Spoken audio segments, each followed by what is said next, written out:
আসবে, আমার করুণ অর্জুন চলে আসবে। এই নে বুড়িয়া বিষ খা, সত্যি সত্যি বল।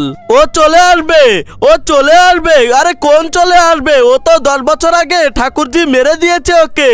আরে থামো, আরে করুণ অর্জুন আবার পুনর্জন্ম নিয়েছে, ও চলে এসেছে। আরে কি ঠাকুর, আরে পুনর্জন্ম, আরে আমার ছেলে তুই চলে এসেছিস।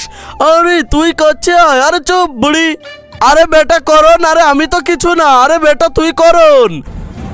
আরে তোকে তো আমি ছোটবেলায় ভাত খাওয়াইছি, তাই না তাই না? আরে বলিস না কেন? আরে না, আমার কিছুই মনে নেই। আরে বুড়িয়া এইবার তো এখানে আয়। আজ থেকে 10 বছর আগে তোমার মাকে আমি এইভাবে পাকড়াও করেছিলাম। এই দেখো, প্রথমে আমি তরবারি এইভাবে উঠাইছিলাম, তারপরে দেখ আমি কি করেছিলাম। ইয়াহু, এরপরে কি হয় সেটা দেখার আগে, তার আগে তুমি যদি নেইমারের ফ্যান হয়ে থাকো তাহলে একটা লাইক করে দাও, আর যদি মেসির ফ্যান হয়ে থাকো তাহলে সাবস্ক্রাইব করো, আর যদি দুইজনের ফ্যান হয়ে থাকো তাহলে লাইক সাবস্ক্রাইব দুটোই করে দাও। দেখেছিস কিভাবে মারছিলাম? আরে আমার করুণ অর্জুনকে মেরে ফেলেছে। আরে বেটা বেটা।